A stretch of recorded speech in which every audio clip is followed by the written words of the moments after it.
Welcome back to another episode, another show for the Bodhi Lotus Radio Show. My name is Chris Tinney. My beautiful wife, Taisha Tinney, will be calling in at the end of the show, and I'm here with the Yogi Zen Dude, bringing you another positive and uplifting conversation. You know, our goal is to actually prove that there is a place for positive, uplifting conversation on talk radio, and I think we've been able to accomplish that the past few episodes, Greg. Oh yeah, it's a thrill being a light. It's a light to the world there, bringing more good news to people. Yeah, and we have an awesome show lined up for you today. I have been really thrilled for those of you that are new listeners here in our new flagship station, KDWN 720 AM Las Vegas. Let me just give out the phone number right now. If you want to call in during the show, you can dial 702-257-5396. That's 702-257-5396. And this show you're going to really like because we have the director of Growth Busters. Yeah. Not Ghostbusters, Growth Busters. An awesome film. This film has just been taking all sorts of awards. The Urban Nomad Awards, the Awareness Film Festival, the Cosmic Sign Festival, the Soho International. I could go on and on and on. And this is a David and Goliath story that you're going to love about a guy who takes on City Hall, Wall Street, presidents, you name it. You rock, Dave. Yeah, growthbusters.org, and we're going to have him on sharing a little bit about his film, and we're actually going to be showing that film later, the first part of this coming month, here in Las Vegas. So if you want to make sure and get together with a group of other people and watch it together and come together for a positive, uplifting evening. And why do I say positive and uplifting? Because you're learning what to do about it. Sure, there's some stuff that's going to really blow you away that you're going to hear about what we're doing to our little small planet here that we live on. But the good news is you're going to be able to do something about it. And so I just want to let you know that as you listen to it, don't because we're going to, right after this break, we're up with David Gardner. After that, we got an interview. This is great. Zappos is moving from Henderson down to downtown Las Vegas. Yeah. They're moving into the old city, the City Hall building, and they're not tearing much down. 90% of it they're going to occupy and rebuild, and they're going to be certified as a green building, as a LEED organization. So they've got all sorts of projects, and the senior sustainability manager from Zappos talked to Emily Chan about what's going to be happening with their move. That's going to happen in the first part of October. Awesome example. Yeah. Yeah, you know, and we've had other companies, hemp.com, Hemp Inc., another one of our sponsors, a green and sustainable company here. Yeah, we've had Preservation of Wealth getting together with people that are helping people become awesome companies. For those of you that are new listeners to us in our new station here, the first half we usually have a nonprofit or somebody who's making a difference, and then after that we have a business or a person who's making a difference. And today couldn't be a better example of that with Growth Busters, the award-winning, independently made film that is becoming a cult movement around the United States as people get together to listen to it. And then, you know, Nevada's own, Las Vegas's, you know, pride and joy, Zappos. You know, you don't have to live here very long to know they're making a difference in the community. And that's why I'm so excited that we're going to get to hear this interview that Emily Chan put together from Clean Tech with their senior sustainability manager. So yeah, I love what they're doing about their employees riding bikes to work and how they set things up for them. So it's cool. Listen in.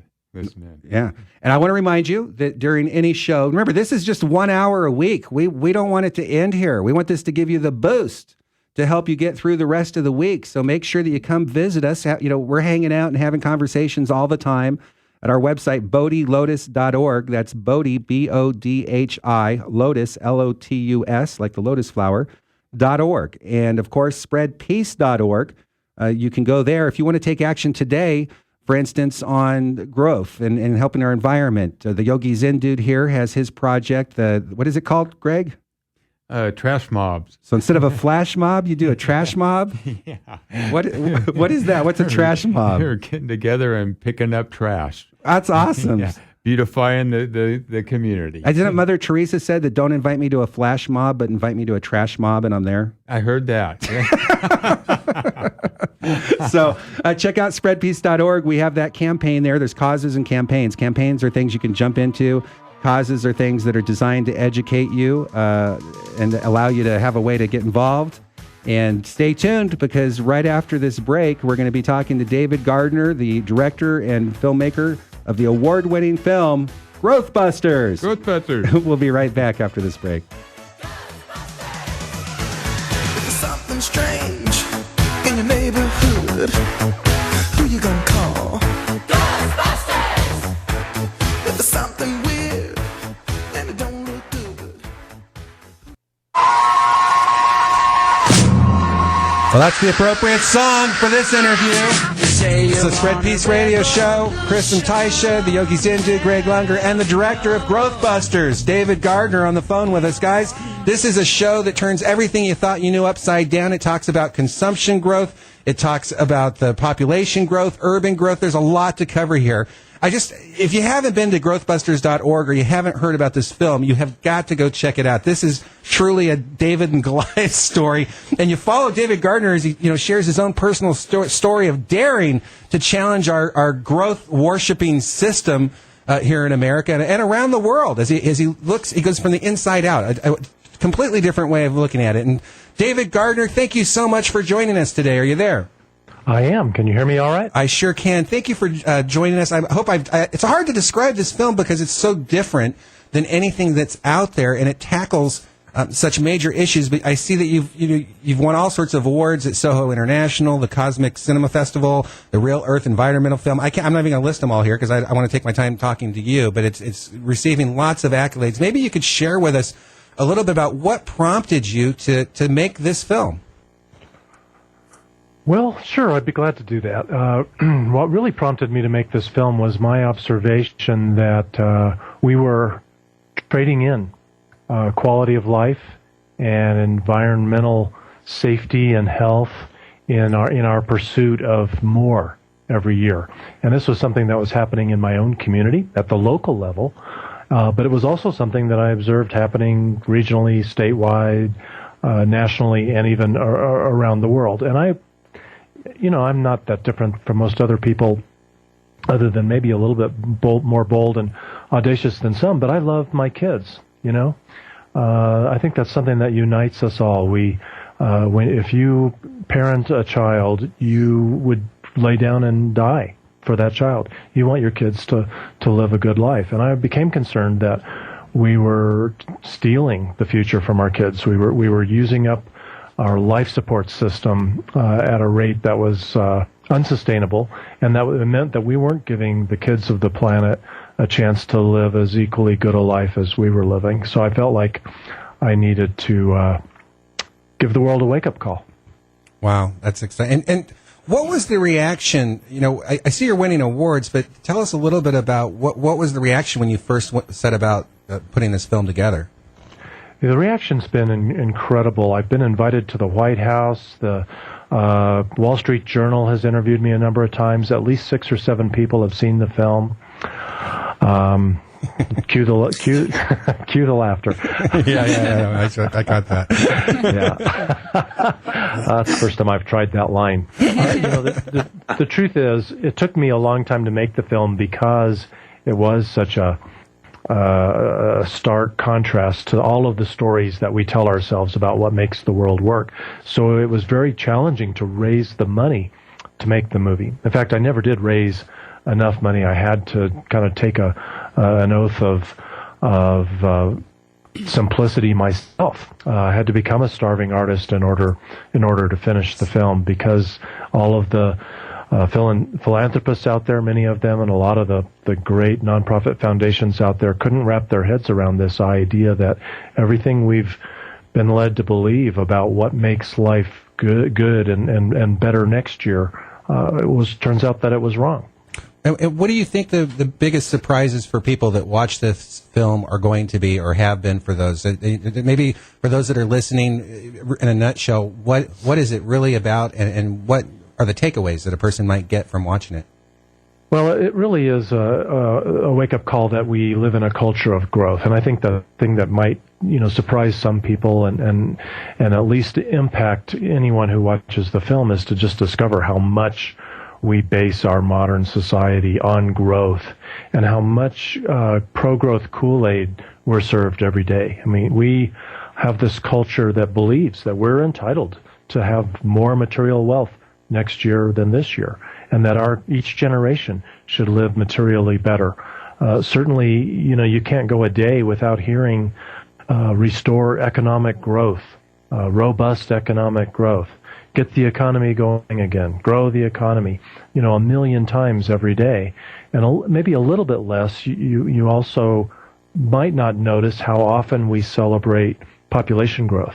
Cities compete to be the fastest growing city. They use it as a measure that somehow they're a successful city if they're growing faster. And nations actually are so hooked on growth that many of them are actually, paying couples to have more children. And it's really all kind of tied to this idea that you've got to have a growing economy. If it's not growing, it's dying. And I think in the film we share a lot of examples from the media and from our culture that people are used to seeing, but they haven't seen them all kind of packed into one unit, one person making the case in court in a way, saying, here's the evidence that we're hooked on growth. And by the way, have you noticed all of the evidence that we've overdone it, that we're in overshoot today? I call it my overshoot checklist. The fact that fisheries are declining, fertile soil is eroding, we're baking the planet because we're packing the atmosphere with carbon dioxide. We're pushing species off the planet at an alarming rate. And so just kind of connecting all those dots, I think, is something I've been told no one else has ever done. I haven't seen anything like it. I know one thing that stuck with me from the show, Bill McKibben, when he said human beings have used more natural resources since the end of World War II than all of human history before. Wow. I thought, we can't continue on. Maybe you can share with us. So I think everybody innately knows, we can't just keep growing and growing, but they just don't think it really matters, that their choices today don't matter. Where do you think we are right now on the scale of being able to do something about it? How much time would we have left before we would start seeing real intent? Well, I guess we already are. We're seeing the climate changes and everything else. Maybe you can share with us a little bit about where we are right now on that path. Well, and most of what I'll share are things that I've learned from eminent scientists, from people who are well respected and have been looking at these issues for years. And in fact, that was kind of what surprised me. Was how long we have had access to this information. We were warned back in the 1960s that we were in danger of outgrowing the planet. And by outgrowing the planet, I mean the scale of the human enterprise, which is really a function of two things. It's a function of how many of us there are and how we're behaving, our economic throughput. So size of the population and size of economy together, you multiply those together and you get our total human impact on the planet.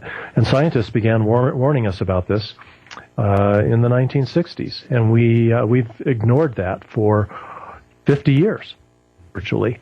So the time, so it's not like we have a lot of time to sort of adjust to this. We are really, what the scientists say, we're in a state of global emergency today. It really is crisis level, and we don't have a lot of time. No one's good at predicting how long we have to correct course. Some people think it's too late to correct course. Some people think that the human race is just incapable of correcting course, that we're built to grow and that we'll continue to do that until we drive right off of a cliff. But I wouldn't have made the Growthbusters movie if I wasn't really optimistic. I think the best of us, and I really do believe that we all want good lives for our kids. So if we just are aware of the situation, that we will begin to alter our behavior and live in a more sustainable manner. A lot of the things that you guys wonderfully are talking about in the radio show, I guess every week, this long-running radio show, or soon-to-be long-running, I hope. Hopefully. Yeah. And a lot of people, think, gosh, Davis, this is depressing. We can't do anything about this. It's bigger than any of us. But the truth is, I think we sell ourselves short if we look at it that way. And it could be a self-fulfilling prophecy. So I think we have to be careful not to keep telling ourselves that we can't change our ways. And it's easier to change your ways if it's something to look forward to. If you look at it as a sacrifice, if you say, oh my gosh, we're going to have to live miserable lives in order to live sustainably, then yeah, that's pretty depressing, and you have much less much less chance of success, and it doesn't even sound like fun. You may just want to party on right off the cliff. But for example, there's a great guy in the film, Mike Nickerson, who wrote a wonderful book called Life, Money, and Illusion. And he talks about, well, first of all, he asks the question, if you're worried about what you have to give up to live sustainably, ask yourself, what did you give up to become a consumer? Yeah. And that's a lot of what I think the Growthbusters film is trying to do, is to raise awareness of the fact that we haven't gotten it right. Growth isn't really delivering good lives today. So we're not talking about giving up wonderful stuff. We're talking about getting off the treadmill. We're talking about taking back some of our time and enjoying what really counts in life, instead of racing on this treadmill in service to an economy that's out of control. I know when we spoke the other day, I loved our conversation because, you want to be real clear that you're going to leave our listeners with some positive things that they can go out and do to really make a difference. Before I get to that, though, is people need to understand the scope of the problem. What do you see as some of the top things that people are doing that are causing us to be so much more challenged? I guess the flip side of that is, what are the easiest things people could do to make a change? But what do you see as some of the top places people could get started so that they don't give up? Well, I think there's two places that we can make a difference. One is in our personal lives, of course, and then one is in the system, because we do have a system that is hooked on growth, and we have to change both in order to successfully make sure that we have a civilization that lives on. And that really is the danger. The danger is we ignore all of the evidence and we don't turn this ship, then our civilization conceivably could not live on. And that would be sad. The Earth would live on, the Earth would survive and eventually repair the damage we've done. But I think we owe it to the planet not to mess it up that much, and we owe it to future generations to not commit suicide. So on a personal level, there's really just skinnying up your life. I'm stealing phrases from some of the people interviewed in the film. Chris Martinson makes that point that's what he chose to do with his family. You scale back, you reduce the size of your own footprint, and that starts with, I would say, repeat after me. I am not a consumer. I am a human being. We got to get over this notion that it's our patriotic duty to go to the mall every weekend and buy more stuff. And there's a lot of movements around the world that we can plug into that can help us, that can reinforce the kind of behavior that we want to embrace. It's things like buying durable items instead of throwaway, disposable stuff. Buying used items instead of new. Repairing something instead of throwing it away and replacing it. Loaning tools to your neighbors, borrowing tools from your neighbors. There's no reason why every house has to have a chainsaw, a lawnmower, and a table saw, for example. Wear your clothes till you've worn them out. And these are kind of lessons that I learned as I became a starving artist. I discovered that, as soon as a shirt got just a little bit ragged, I donated it to Goodwill or tossed it and went out and bought a new one because I was concerned about my image. I wanted to look like a successful filmmaker. My career was spent producing films for Fortune 500 companies, so I had to look good, like I was a big success. And so a big part of this is getting over that. How do you measure success, and how do you measure prosperity in your own life? If you're busy keeping up with the Joneses, it's really hard to live lightly on the planet. What if we don't take action? If people don't get the message that you've put so eloquently in this film, what does that look like when we say the Earth? That's a pretty big statement that we've kind of alluded to a couple of times, that the human race could actually be at risk here. Does the weather eventually become something that's unbearable to humans? Or is it the food supply? Is it all at the same time? What does that picture look like? It really is the perfect storm, and it's always challenging to define sustainability. That word gets misused and abused so much. But but I'd like to give us a little example. If you depended on a small forest, let's say the wood from that forest, just to heat your home, you're going to be smart enough not to chop down trees at a rate that's faster than the forest can regrow them. Because if you do, you know you're going to, at some point, run out of wood. Now, 100 years ago, you probably didn't worry about that too much because, shoot, there was another forest just beyond the forest that you were living in. So you could chop down all the trees in your forest and then move on to the next forest. But now we have 7 billion people on the planet. We've filled it up. So all of the forests are performing valuable services we need. All the cropland, the good cropland, is either growing good crops or has been converted into urban areas. Sadly, there's really no new frontiers out there for us to explore to meet our basic needs. So it's like a bank account. If you need a bank account to last you for a long time, you try to live off the interest in that account. You don't withdraw the principal. And that's what we've got to learn to do on planet Earth, is that, if we're going to have 7 billion people on the planet especially, we have got to be very careful that we only take as much from each of these ecosystem services as the Earth can regenerate in that, each year in that time. And we are way beyond that right now. They say, especially the scientists who actually do the calculations tell us that if everyone on the Earth lived a typical North American lifestyle, we would need 5 planet Earths in order to just keep up with the rate that we're consuming things. So that tells us that we've overachieved greatly here in North America. But that has very little to do with the quality of our lives, fortunately. So the answer, and I don't give all the answers in the film because, one, I don't know them. Two, they're more meaningful answers when you explore them and figure them out on your own. And three, we really need a big cultural shift, and that's if I can help people just start thinking about the planet a little differently, then I've accomplished my goal with the first Growthbusters film, and they can go out and use that basic knowledge to start making good decisions. I'm talking about the kind of decisions that if you get in the car and drive your kids to school in the morning, but they could be riding their bicycles to school. Well, if you've seen Growthbusters, chances are you're going to think twice about that. You're going to think, wow, if I do that, if I drive my kids to school, I'm actually stealing resources from my kids. And they may need, may need the climate that I'm fouling up, or they may actually, God forbid, need the gasoline that I'm burning up.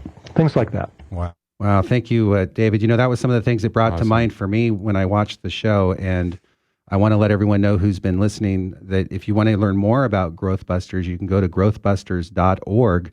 That's the official website. And congratulations on all of your awards. And Greg, I know it was an amazing show when we watched it. It really made us stop and think about a lot of things. Eye-opening. It was really eye-opening. And this is kind of the information we want to bring you. I want to remind you that spreadpeace.org is going to be doing a showing of Growthbusters next month. So make sure you go to spreadpeace.org. You can like our Facebook page, join our newsletter, click on environment, join the trash mob, not a flash mob, a trash mob with the Yogis Ended. All right, guys, we're going to take a quick commercial break, pay the bills, and when we come back, we will be talking to Brad Tomm, the Senior Sustainability Manager at Zappos, moving from Henderson into the City Hall building here in downtown Las Vegas. We'll be right back on KDWN 720 AM, Las Vegas. In your neighborhood, who you gonna call? Ghostbusters! If there's something weird and it don't look good, who you gonna call? Ghostbusters!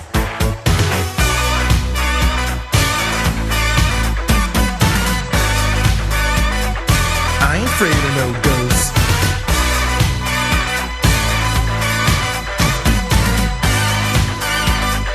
I ain't afraid of no ghosts.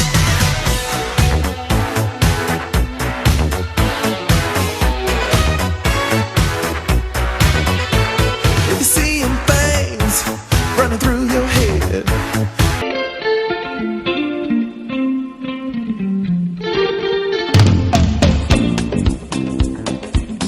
Welcome back to KDWN 720 AM here in Las Vegas. Chris Tinney with my beautiful wife Taisha Tinney and the Yogi Zen Dude in with us here at the studio. Peace and light. Just got done talking to David Gardner, the award-winning film director of Growthbusters. I can't tell you enough how impressed I am with this film and how I've been listening to this stuff for so many years, but when I watched this film, it put it all together. It brought me new information. It brought me experts. So go to growthbusters.org and check out what they're doing. Go to spreadpeace.org and find out about the local showing of Growthbusters. It's going to take place next month, and you'll be happy you did. It's a great group of people that are getting together and watching these positive, uplifting movies each month, and spreadpeace.org is kind of putting that together here in the town.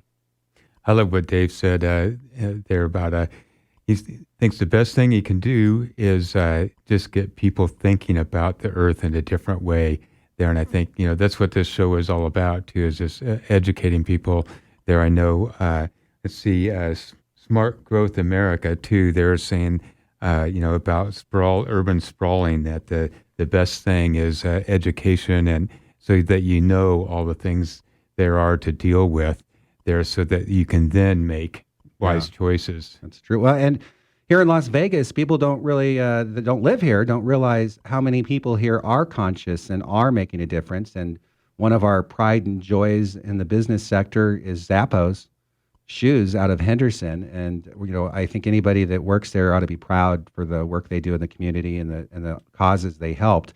If you're not aware, they're moving their operations from Henderson to downtown Las Vegas in the City Hall building. And they're going to be making it a completely sustainable building.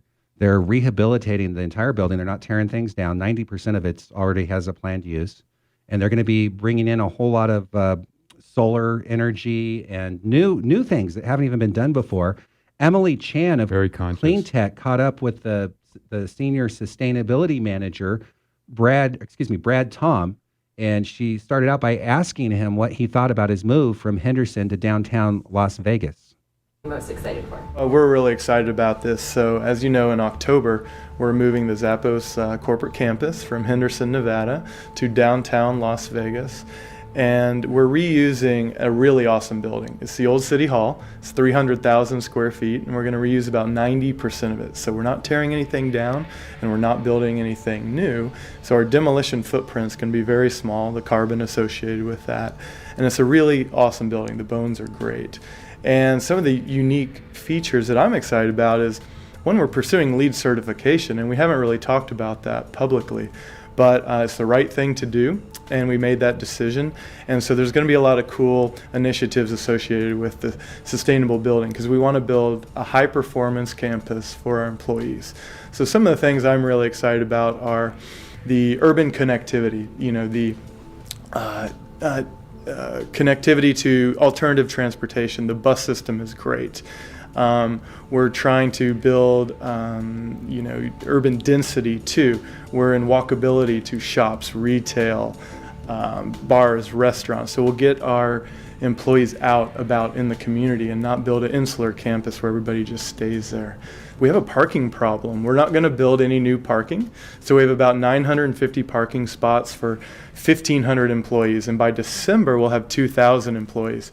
So what are we going to do? So we're coming up with really awesome incentive programs to get people to give up their car and either take a bike to work or walk to work or use the bus. However we can do it to not have to build new parking and get people out in the community. Also, we're going to have Las Vegas's first bike sharing program. So bikes all over the Las Vegas. You can get one, pick one up, take it around. For employees that want to bike to work, we have showers. We have awesome bike racks. It's going to be centrally focused. So we have a really big biking population at Zappos, and we're excited to enforce that. And just other unique features, like we're really focused on energy efficiency with new central plant equipment, efficient lighting, daylighting, lighting control, the usuals, awesome recycling program, and of course water efficiency. So we'll take some measures there too. I'm glad you brought up water efficiency, because you're leading sustainability for a company located in Nevada, obviously in the arid West. How does Zappos think about water and natural capital when it comes to its business? The population of Las Vegas has quadrupled since the 80s. and the water supply has not. So we don't have enough water, obviously, and we know that, and we take that very, very seriously. But we're taking every measure we can in our downtown development project. So for the LEED that I didn't talk about, the LEED certification, we're pursuing all the points that we can in water efficiency. We had great toilets left over from the city of Las Vegas in the building, but they weren't low flow, they weren't efficient. So we made a choice over saving water or saving money in the construction budget, and we chose to replace all those toilets. And we're going to be a very low impact campus, as well as, we're not building golf courses or water parks or fountains downtown. We have buildings that use just some domestic water. And we fully support the agencies like Southern Nevada Water Authority in the Las Vegas Valley Water District, Clark County, the city of Las Vegas. They have teams of experts that are working on this, and it's an enormous burden, and we support them, and we're really happy to have great partners out there that care about water, and the whole community is focused on it too. Our team understands sustainability. They care. They want to do the right thing everywhere we can. Sometimes there is a premium. Some things we could not do within our construction budget. We had to use that money for other parts of the renovation. But for the most part, we were able to build a really high performance building, and it's going to open in October, and it's going to be awesome. And we definitely look at financial analysis, and we look at the business case for our actions. Of course, we're a company who cares about that, but at the end of the day, we're really happy that if it pencils out, we're gonna do it, and you're gonna get to see it soon. I want to ask you a little bit about your professional career and your perspective. Having worked in the field of sustainability for several years, in the oil and gas industry, online retail, obviously, and hospitality. Mm-hmm. Do you see differences or common threads across all of those different sectors in terms of how they address sustainability or don't address sustainability? The similarities that I see actually is a challenge people are having. It's how do you grow your sustainably? So how do you grow and keep your environmental growth checked? So what I see a lot is that companies struggle with how to grow and your environmental footprint grows. How do you keep that the same? And how do you shrink your environmental footprint while you grow your business? It's a really complex question, but companies, I guess, are all kind of really having great dialogue about how to do that. And that's exciting because we're figuring it out slowly but surely. But I do think that growth is outpacing environmental stewardship. And so that's where we need to be focused on, is not let that growth get too far and too quick over environmental concerns. Do you have one company that you admire in terms of how they've approached sustainability and growth? I love Patagonia. I love their products. I love their story. Yvon Chouinard's story of being a climber and putting the environment first. His philosophy about environmental stewardship is so awesome, and it really resonates with a company like Zappos. That's a young company that feels like we also have a higher purpose. Patagonia had a higher purpose. They are almost like an NGO operating as a private company, and it's really awesome to see what they're doing, and I definitely admire them, and I'd love to see Zappos' sustainability program kind of modeled after Patagonia's. Emily Chan of Cleantech sitting down with the senior sustainability manager, Brad Tomm out at Zappos. And Greg, that is going to be an awesome building when they move out from Henderson into the City Hall, the old City Hall building here in Las Vegas. That's going to be a showcase facility. Yes. Yeah, for sure. It's awesome how conscious they are, and really looking into making it, 2015, 16 green building there. I'm particularly excited his interest in water conservation there. I think we to inspire us about water conservation, just go out and look at Lake Mead and how much lower it is now. Yeah, that's true. Well, the Bodie Lotus Spread Peace Radio show continues. Next up, former NFL player Mark Jackson of the Denver Broncos, 3-time Super Bowl player. You might remember him. He was one of the three amigos. Going to be talking about what he's doing here in Las Vegas right after this break. Hey, Mark. You can sing the country song. Nothing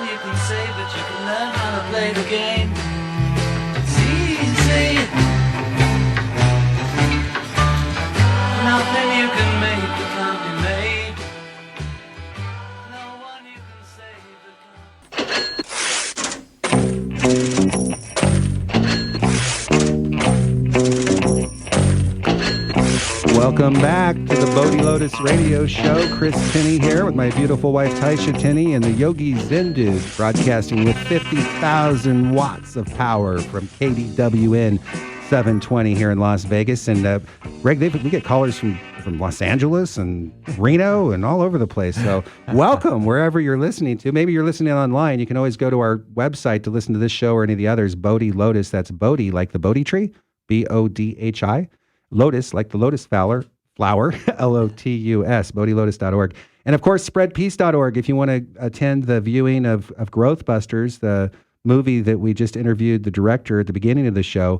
Go to spreadpeace.org and you can find out how you can get involved in that. We heard an interview from the senior sustainability manager out at Zappos about the moving downtown. And now we have another special guest, Mark Jackson, with us, who has an insurance agency here in town, but has put together a group of people that are getting together sometimes once a week, sometimes once a month, and investing in gold and silver coins. And Greg, I was really excited because a lot of people just simply don't do anything. And this is kind of a club where you can either just, get it whenever you want at spot, because together they all get cheaper prices. Or if you want, you can get a silver coin every month in the mail, which I like because if it's not mailed to me, I'm probably not going to go out and get it. But I know what I went to meet up with everybody at their latest meeting this past Thursday here on Spring Mountain Road. I think they're going to be doing another one this Thursday, and met Mark Jackson, who used to play for the Denver Broncos. Mark, are you there? I am, Chris. How are you, my friend? Awesome. Thank you. When I was hearing you speak to everybody about how they could improve their situation in life, and I guess I'll share with people that I'm not one of those hippies that needs to be broke in order to feel good about myself. Matter of fact, I don't have a problem making money, and I don't have a problem being successful and abundant. I think it's my duty as as a role model for children and to be a spiritual, abundant male in this world, to set an example. So for those people out there that find themselves struggling, listen up, because you're about to hear from a guy who's had huge successes, not just in this area, but on the football field, in his personal life, and in business. And that's why, Mark, I really appreciate you taking time out of your busy insurance practice there to help people with their investments and how they might change their financial situation. Tell us a little bit about preservation of wealth and what you guys are doing. Well, we're only a month into it, and it's become a passion of mine. Over a brief period of time, we've actually been able to really grow a nice grassroots organization here in Las Vegas, where people are coming out to just get educated. And there's so many people. I'm glad that you touched on that. There's a mindset that goes around. Before I played in the NFL, I was Mark Jackson, the Project the Chicago Kid. So some people may know me for 3 Super Bowl appearances I had and money that I've made playing football, but the fact of the matter is there's a mindset out there that you don't, the more money you have, the tougher it is to enjoy your life. And it's just absolutely not true. I've found it through my experience that money only makes you more of what you are. And what we're teaching people to do is to trade in some of their depreciating currency for silver and gold, precious metals, products that actually have appreciated over the last 5,000 years. There's a limited source of it. So when you look at the dollar that the government's printing more and more of each and every day, there's just this cloak that people have over their eyes, and they don't want to face the truth that the fact that money is devalued since 1913, when the Federal Reserve was actually created. Money is devalued over 95%. So that $1 bill now is worth about a nickel, and those are the facts. Wow. And we're not scaring anyone, but just making people aware. And I think education, awareness is the first step to change and to prosperity. Well, and I think that's one of the things that is making this work so well for people is that you guys are coming together, you're learning together, and I wanted to have you on because I think just about every talk show host out there is talking about how they personally have some of their money in silver and gold, and they highly recommend it. And I wanted to actually, instead of just playing a commercial for a silver and gold company, which I hear all the time on talk radio, I wanted to dig in and share some of the reasons, because as a former stockbroker, I've been very impressed with the fundamentals that I've seen on silver. The production cost, the cost to pull it out of the ground is actually more than it's trading at, which means that's a buying opportunity because it's used in all the cell phones, the iPhones. And unlike gold, which is typically stockpiled somewhere. You know, you buy gold bars, you know, they make some jewelry out of it, but it's mainly stored somewhere. Silver is a commodity that's used all over, so that it has the ability to change price rather rapidly because of that. And yeah, I think we're already starting to see a good run there. And what I liked about your club and what you're doing at Preservation of Wealth is people don't have to have thousands and thousands of dollars. They can, if they're a member, you know, they can buy it whenever they want at spot. And if you're an investor, you know what that means. And yes, I said at spot. If you're not an investor, you can come to the club and meet some people and learn and hang around some successful people and simply just get one coin a month and start building your investment future. Really start building your. And I don't know, Mark. Some people might think one coin a month wouldn't really make a difference if they did that over time. It makes a huge difference, Chris. Here's what I found at the ripe old age of 50. I just turned 50 last month, and it's like, man, where did all the time go? I mean, it seemed like just yesterday I was running around the football field and with big fat sweaty guys chasing me around, and now it's like, hey, I'm 50.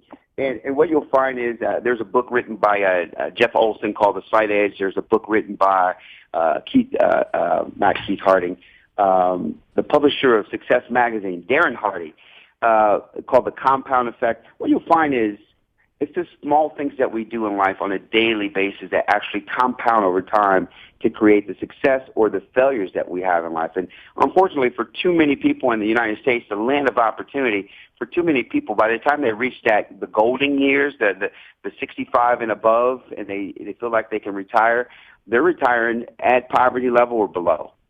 And it's simply because they didn't do the small things over time. They were always looking for the big hits. They were always waiting, procrastinating. And the fact of the matter is, I agree with you, silver is the poor man's precious metal at $24.13 is what it closed in the market on Friday.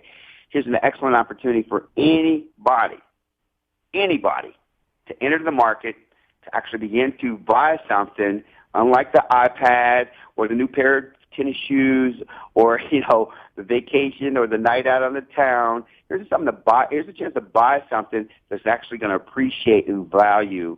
And it's done so traditionally over the years. One of the things we talk about in the presentations that we have is the fact that 1967, you could take a $1 bill and you can go buy one silver coin. They were equal. You can also take $2,500 and go to a Ford dealership and buy a brand new Ford Mustang. You can take those same 2,500 coins back in 1967 and buy a brand new Ford Mustang. Now let's fast forward to 2013. Folks, what could you buy for $2,500 at a car dealership? You know, a set of rims and some good tires? I mean, let's be honest. But you take those same 2,500 coins from 1967 and you can buy 3 Ford Mustangs, brand new, drive them off the lot. Now, that's a product they can appreciate. And once again, it's a product that's affordable, so there's no excuses. All there is a lack of information, a lack of knowledge. And that's what we're doing, Chris, is simply sharing the knowledge with people so they too can begin to accrue some wealth and actually be able to retire and give. You know, I tell people all the time, wealth isn't to be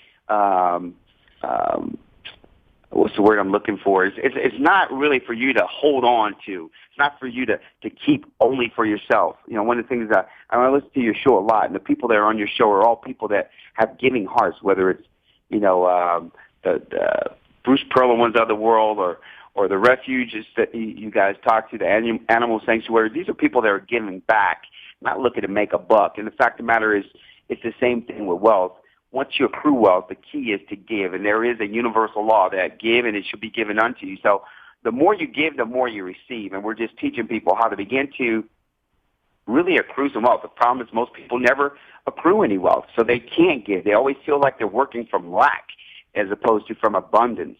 And trust me, I'm preaching to the choir. Like I said, I grew up in the projects of Chicago, so I grew up in an atmosphere of lack. My mother raised 5 kids, the projects of Chicago, in the atmosphere of lack. And I was able to go to a university. I was able to play in the National Football League. And I was able to be exposed to the abundant lifestyle. And now I'm sharing that with other people that you too, any and everybody on this planet has the opportunity.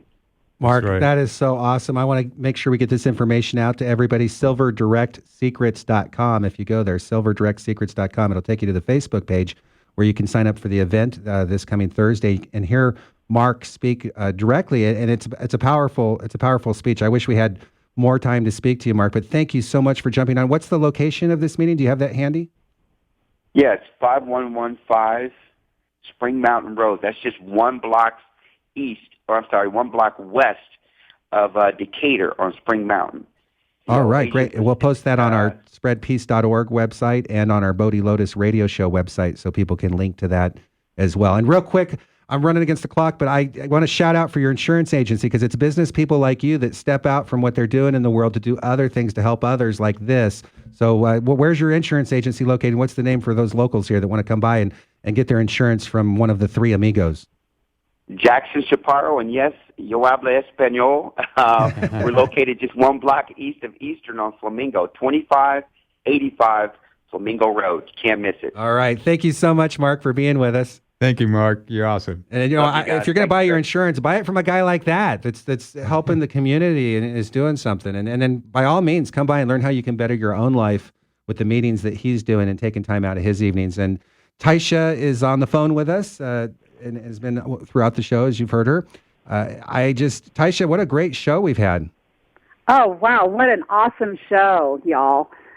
So packed full of information and, oh, my goodness. That's great. And you're going to be posting on bodhilotus.org, your new blog, and spreadpeace.org some of the animals that are available for adoption here locally in Las Vegas and what is it? I keep forgetting the trash mob. Yeah, the trash mob. The trash mob, yes. Lots of great things happening and different ways people can get involved in, making a difference. It'll be fun meeting new people that are interested in bettering the community by spending a day picking up trash, and then maybe we all go out to eat somewhere and have some fun or something. But I think it's really important to get involved in the community in any way you can, even if it's once a month. So hopefully we can share some easy, simple, fun ideas where people can help out. That's awesome. It's spreadpeace.org. That's our nonprofit where you can come by. And don't worry, the only donation we ask for is for your time. We don't want your money. We want your time.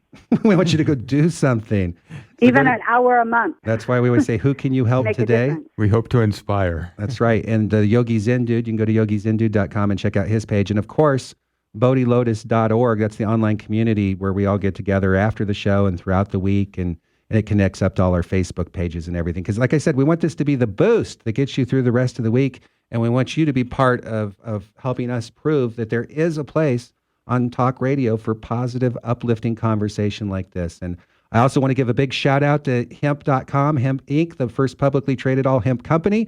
One of our sponsors, Preservation of Wealth, has come on as one of our sponsors. That's awesome. I want to thank them as well. And the Eco Harmony Co-op, a new online place that people are buying and selling sustainable goods. So that's the end of our show this week, guys. Thank you so much for joining us. We love it when you come hang out with us. Don't let it end here.